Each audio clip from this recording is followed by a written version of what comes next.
Hey everybody, how's it going? Marcos Viegas for Fight Up TV, being joined with Eddie Hearn. Eddie, today is Friday.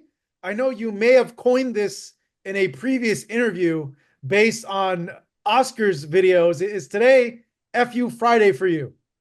No, I can't sort of get in the back and forwards because I'm giving the guy too much exposure. Do you know what I mean? But I liked his one last night. I mean, I do find the fact that he's dedicating so much time, and probably that video took the entire day, and the editing was really good. I mean, what a waste of Golden Boy's time. But like, it did make me quite horny. I'll be honest with you. Like, Hey, what? yeah, I was like that kind of. I love it because it's like Oscar's a big name. Do you know what I mean? So the fact that he's posting about me doesn't really matter what he says because actually it was bizarre. I mean, he was saying like Billy Joe Saunders lost this year. It's like, no, that was 3 years ago. Katie Taylor lost this year. It's like, no, she hasn't. Regis Progress lost this year. No, he hasn't. Do you know what I mean? And a lot of our guys have fought each other and, but I liked it. I thought it was quite amusing. But I'll give him some action next week in Riyadh. Do you know what I mean? But I've had a few people see I've said this before, over in the UK, we have this thing called a restraining order, where when someone becomes really obsessed with you, it's like, I think you guys refer to it more as a stalker. So, like, we over here, you can go to court if you're concerned almost for your safety because of that obsession that someone has with you. So obviously, I don't know what the situation is with that in America, but I think it's something I have to consider because, living in Oscar's head rent free for so long is, I feel like it's time to just sort of let it go. But I'll probably give you something next week in Riyadh. Okay, fair enough. Just, it's back and forth. It's entertaining. You Yeah. know, it's boxing. This happens amongst the promoters. But is this in any way going to hinder your ability to make fights with Golden Boy in the future? Like, honestly, Oscar has absolutely zero interest in doing business with us, right? Sometimes he has to because, the Devin Haney situation, they got burnt a little bit there. It cost them money because they thought they could go to him direct and then we had to get paid, and that really upset him. Um, the Munguia Ryder fight. We've actually, I think Munguia Ryder is actually the only fight we've lost to Golden Boy for about 3 years. We Devin Haney beat Linares, Devin Haney beat Jojo Diaz, Bivol beat Ramirez. I think there's some more as well. But yeah, we lost one. But he's got no interest. He's actually, I think of all the promoters that I've met, obviously he's the one that's a bit out there, but he really, not spiteful, but he's really the one that will say no. We're not working with Eddie. Like, he's in the past, I can't remember what the fight was. Oh, Haney Garcia, he was desperately trying to keep me off the table. You know, um, Is that because the slice of the pie gets less and less, or is it? no, it's just an ego thing. He's got Hmm. a wild ego, Oscar. Listen, I've got a big ego as well, no doubt about it. His ego is completely out of control, and also, he is the worst public speaker I've ever seen in my life. Like, and he doesn't know anything about his fighters or the fighters on the undercard, thus reading off a script the entire time. I mean, if you took the time to watch his Latino, whatever it was, press conference the other day, he read the whole thing from a script. It's so wooden. The geezer out of Toy Story, Woody. Yeah. That's it. And it even says on the script, laugh now, Oscar. You see him go, yeah, so and so. Like that. So I've always said I give him all the respect in the world. Like, one of my favorite fighters, just tremendous. But the guy can't lace my boots as a promoter. So therefore, I don't mind the back and forward because I just find it quite funny. And I don't really get angry at stuff like that. I fire back and I have a bit of a laugh, but I think it's good. I think it's good for boxing, to be honest. It's good for me anyway, especially in America. So yeah, going forward, then is there a worry that based on this that we can't get big fights again? Well, what big fights are out there? I mean, they don't have any fighters. Well, Ryan, Golden Boy. Well, maybe, maybe not. I mean, at the moment, the guy that they unearthed as their big star in the clapback video is a guy that's banned for a year for taking performance enhancing drugs and is currently being sued by Devin Haney, also Golden Boy as well, in that case. So I don't see, and they don't want to make the fights, Marcos. This is a thing because they have no interest. I get a lot of stick, right? Oh, your fighters are losing. I'm putting them in massive fights, in 50-50 fights, sometimes in 70-30 fights against them, sometimes in 90-10 fights. But isn't that what you want? Like, if I look at their stable right now, if they won, Gilberto Ramirez can fight Jai Alcantara. Okay, they're 1-0 down. Shakur Stevenson, which has been ordered, can fight Zepeda. They're 2-0 down. Who else have they got? Boots can fight Virgil Ortiz. They're 3-0 down. oh that one might get some pushback. I think. Oh, he just lost. He just lost to Bokacic. I mean, with all due respect, but I felt Bokacic won that fight. With all due respect to Bokacic, he's a good fighter. He ain't Jerome Boots Ennis. Anyway, who else have they got?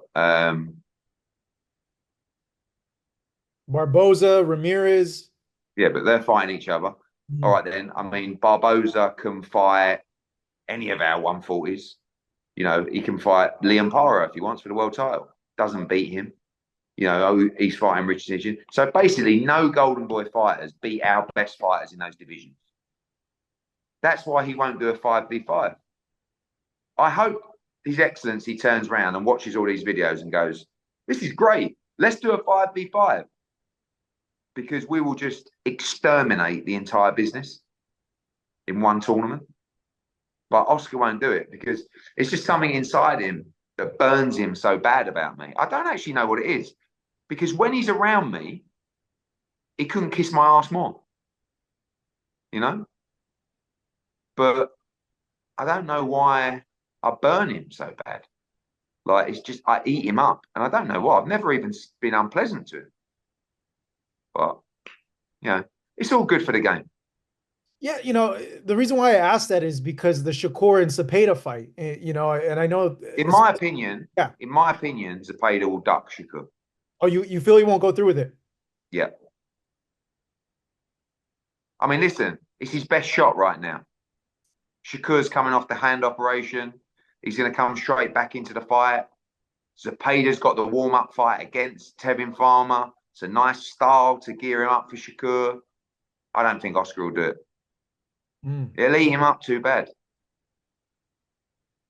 Speaking of certain happenings, this lawsuit, I know I've never heard of something like this where, a fight happens and then a fighter sues another fighter, given everything that's been with the fallout between Devin and Ryan, and then Devin also suing Golden Boy.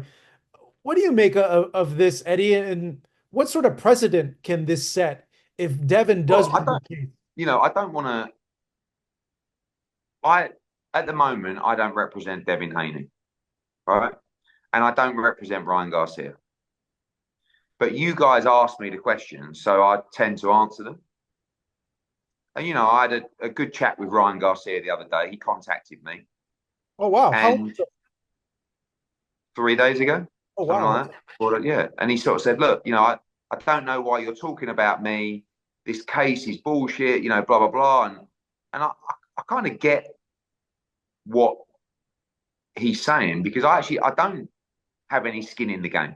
Do you know what I mean? So I'd rather talk about my fighters.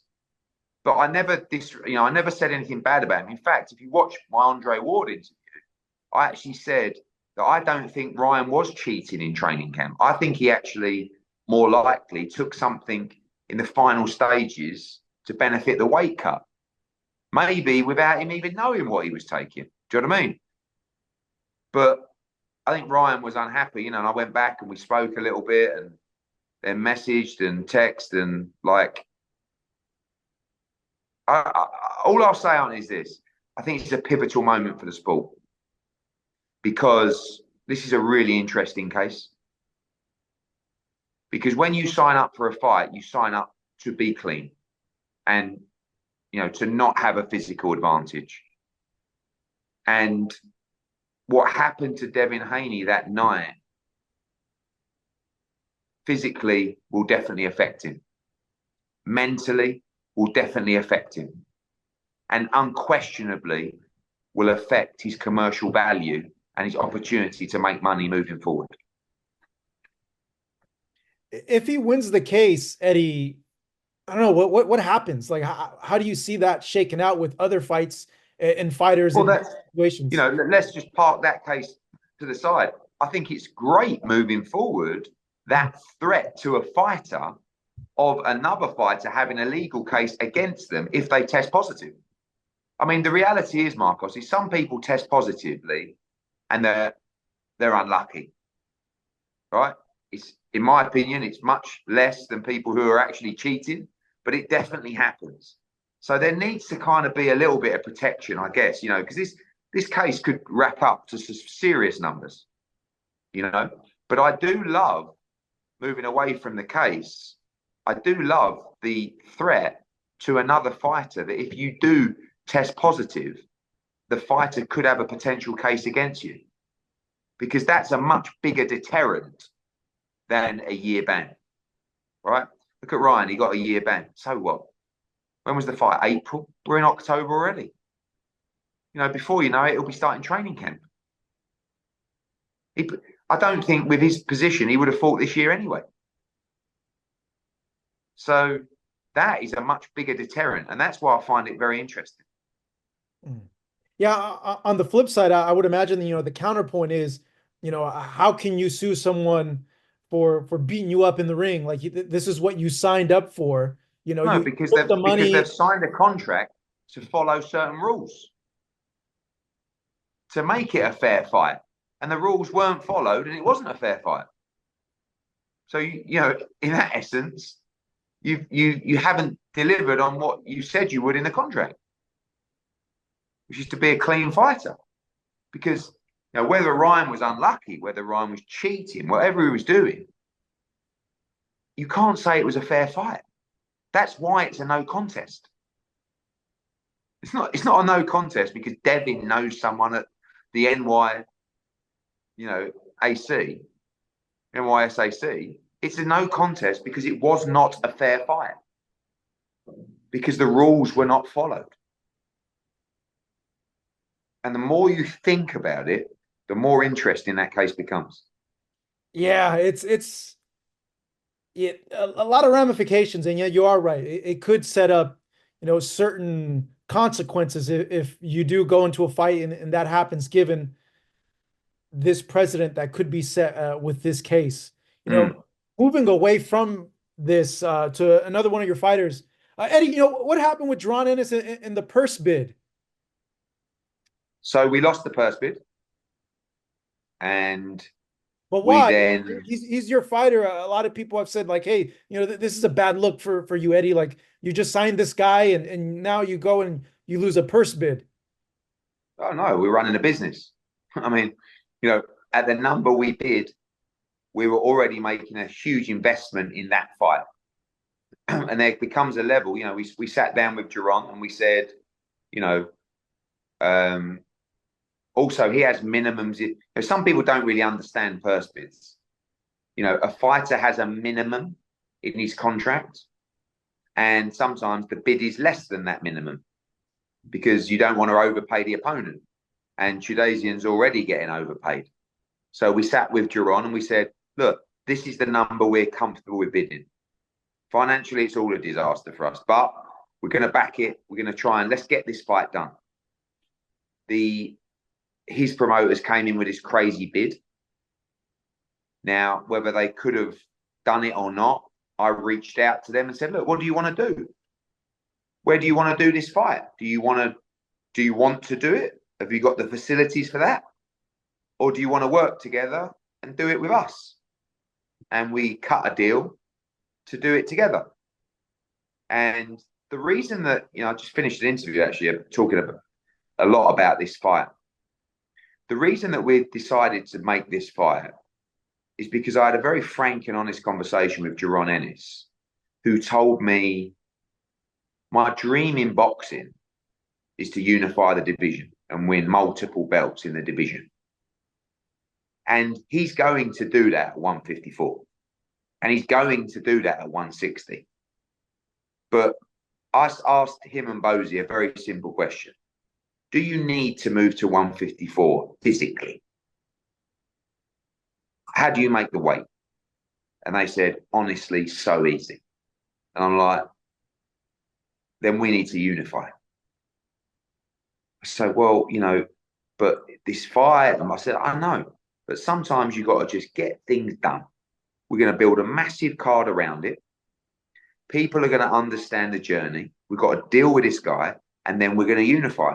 And when I looked at the other champions, you see, if it was Crawford and it was Spence and it was all these other champions in the division, I'm thinking they're just not going to fight him. But it's not. It's Norman. It's Barrios. It's Stanionis.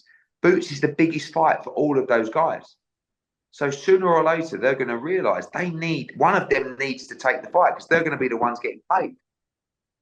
And I am confident that we can make that unification in the first quarter of 2025. So I made the decision to pay up. And I didn't just make the decision to pay up. I made the decision to double down on the card, to bring Bam in, right? To put Ray Ford in a really good fight, to put Khalil Coe on, to put Tito Mercado on, your guy that you love, right? It's a brilliant, brilliant card. And sometimes you just got to wipe your mouth and go, it is what it is. Let's get on with it. But let's get this fight won, and we must try and unify in 2025. Then once we've done that, maybe we go again and unify again and try and become undisputed, but at least once before we make the move to 154. Okay. So does that set up then, Jaron moving to 154 in the later part of 2025? And if Crawford can't get that Canelo fight, that's the route you guys will go. I believe that when Jaron wins in November and he unifies the division, if he moves to 54, it will be very difficult for Terence to avoid that fight unless he's retired from the sport.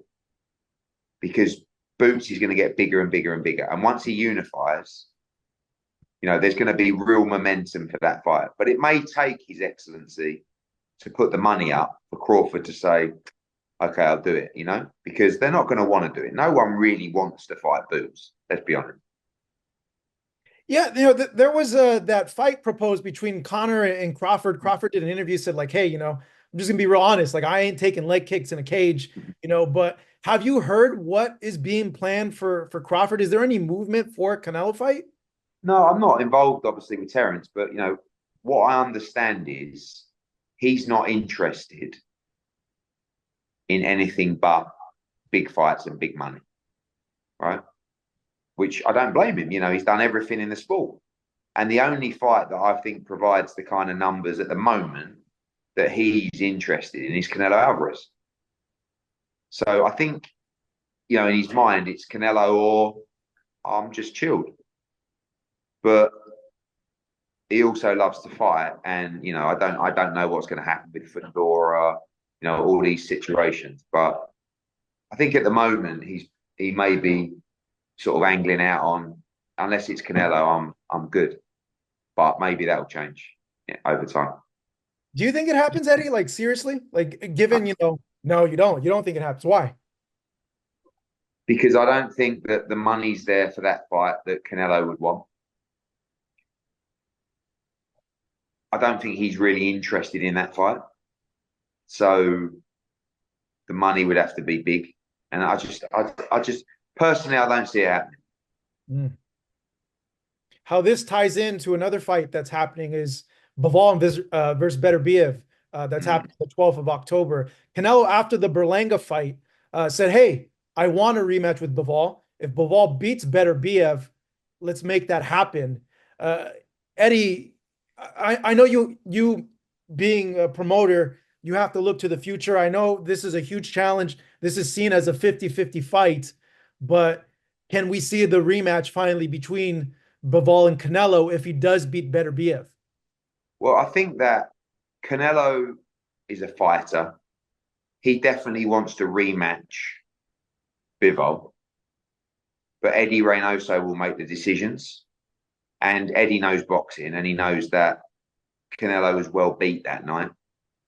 I don't think he was at his best, but he was well beaten.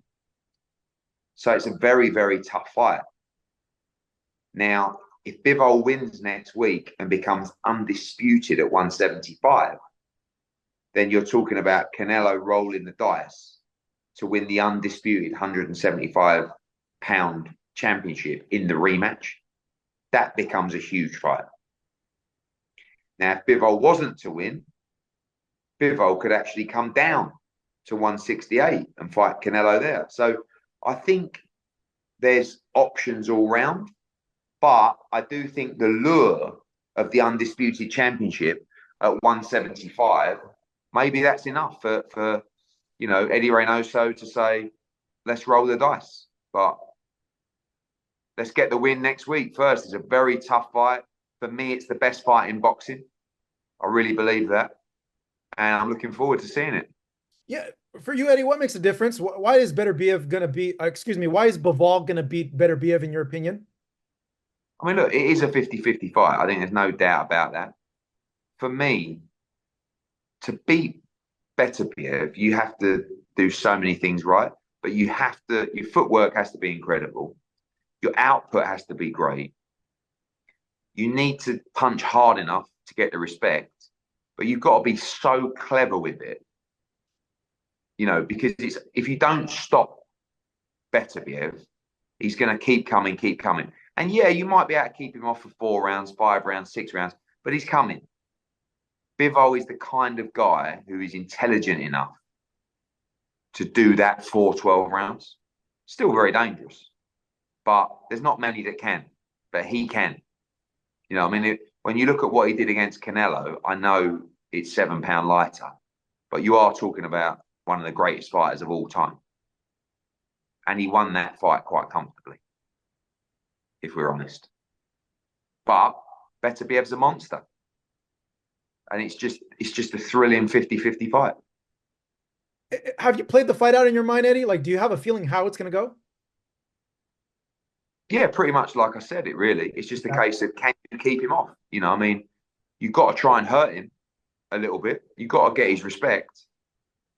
But can you keep him off? The first 6 rounds are going to be very important in that fight. Yeah, if Bivol can take the power of Beterbiev, yeah, it's going to be interesting. If he chooses to exchange with them and gets caught, and he's like, "Oh, okay," that changes the dynamic of the fight. But how does David Benavidez factor into all this, in your opinion? Is that a big enough fight for Bivol? Yeah, I mean, again, like if you become undisputed at 175, you become a massive asset to boxing, and you provide someone with one shot to win all the belts. So Benavidez, I don't think Benavidez's performance against Bogic tells me he can beat the likes of Bivol and Beterbiev. But, he's a big name. He's dying for a big fight. His other option is Morrell, which he's not going to do anything for him. So, yeah, I think there'll be a lot of people watching closely next week. Is there a rematch clause, Eddie? No. Oh, wow. No, it's all marbles. That's it. Mm-hmm. If it's a good enough fight, though, you could foresee a rematch, right? Yeah, for sure. Yeah, yeah. Okay. My last thing I want to touch on with you, Eddie, I don't know how much more time I have left with you, so I appreciate the time that you're giving with me. So give me an update on what's happening with AJ. How long is he going to sit out, and when do you guys want to go back in with the return?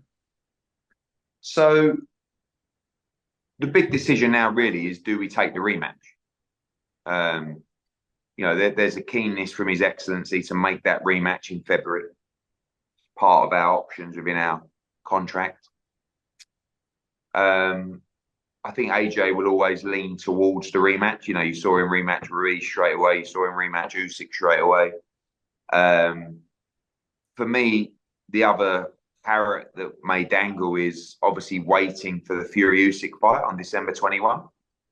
But you know, he said something the other day. It's like, but what happens if one of them gets injured? I mean, that could well happen. And all of a sudden, that fight's kicked back to April. And you know, even if it happens on December 21st, the winner or loser of that fight's not going to fight till next, I don't know, June, July, August. You're going to be out of the ring for nearly a year. And I'm not sure, coming off the back of that kind of defeat, you want to be out of the gym for too long, in my opinion. Like, you need your 6 weeks, 7 weeks, clear your head, rest the body. And also, he knows that if he does rematch Dubois, he has a straight shot at the world heavyweight title. And that's a huge carrot for Anthony Joshua. So if it was up to AJ, straight rematch. But he will take the advice of me and 258 and Ben Davison and everybody, and then he'll make the decision. But it'll be a decision that probably comes in the next couple of weeks. There's no deadline, though, for a decision. No, but if it's a February fight, you know, you want to plan camp and etc. But yeah, I think decision will be incoming. Does the rematch take place again in London? I think it would be part of Riyadh season in Riyadh. Oh, You know, you've got Riyadh season, you know, runs from October to end of February, early March. So anything within that period takes place in Riyadh. So yeah, it would be a part of Riyadh season if it was to happen. oh wow. Just a few more, Eddie. Wrapping this up. Will AJ make any changes? Have you spoken to him, and has he mentioned any changes so that this result doesn't happen? He's happy. You know, he has to make the changes himself. You know, there was a clear plan of what to do, but he didn't do it. You know, and you have to give credit to Daniel Dubois as well. I don't think it should just be, oh, AJ didn't box well. You know, Dubois did really well, and hats off to him. But he's happy with his training camp. You know, he was in great condition. He was sparring really well. So I'm not really, you know, that in my opinion, there won't be any changes. You know, he's got to put it right, and he can do that himself. You know, my last thing, Eddie. I've seen so many takes on this fight and what AJ should do, and this and that, and you know, me just watching the fight and seeing, look, this happened in the first round, and Mm. sometimes just shit hits the fan. Like, Yeah. worst case scenario happened to him. I feel like he never really recovered from that punch in the first round. It's like, Well, I feel like I think you're right up until the fourth mhm. and going into the fifth. I think if you listen to him in the corner going into the fifth round, and you look at him in the fifth round, and he buzzed Dubois heavily in that fifth round, he was starting to recover. But definitely for the first 3 rounds, completely running on empty. I mean, he showed a lot of heart. Like, he kept trying, he kept battling. He was swinging away, he was holding on, he was, you know, he was just trying to survive. And definitely the first round was a disaster. And the shot at the end of the first round would have stopped most heavyweights. I don't think many of them probably wouldn't have got up. So the start couldn't have been any worse. Like, but yet still, he was starting to find a way back into the fight, and he hurt Dubois. And maybe if he would have just broke him down rather than just trying to end it there and then, who knows what would have happened. But he didn't. He went for the kill. He walked onto one, and the fight was over. So it couldn't have gone any worse for him. But, you know, he has to start better next time, and we believe we can beat Daniel Dubois. What has he said to you? What went wrong and what he'll do right in a rematch to correct that? Nothing really, just made mistakes. You know, made simple mistakes. You know, went back in straight lines with his chin in the air. That was the first knockdown. You know, probably a little bit negative early. Maybe trying to load it up to trade up too early. Like lots of things, you know. But sometimes you have an off night, and unfortunately in boxing, you know, it's there's not many ways out when you get it wrong. Given the scenario, Eddie, if he doesn't go into a rematch with Dubois and say, you know, Usyk and Fury are tied up, say they do a rubber match, because this fight coming up is so good. Who else are you looking for AJ to kind of Not stay really. I after? mean, look, I think it's not. That's just a decision. You either wait for them or you just take the rematch. I mean, people talk about the Wilder fight. I Yeah. think commercially that fight sells. It's still intriguing, particularly in their current positions. But he's got a shot at the world heavyweight title in his hand, and it's going to be very difficult for him to turn that down. All right. Hey, Eddie, good chatting with you. Thank you. Cheers, Appreciate mate. your time, and I'll see you next week in Riyadh. See you there, mate. Take care. Thank you.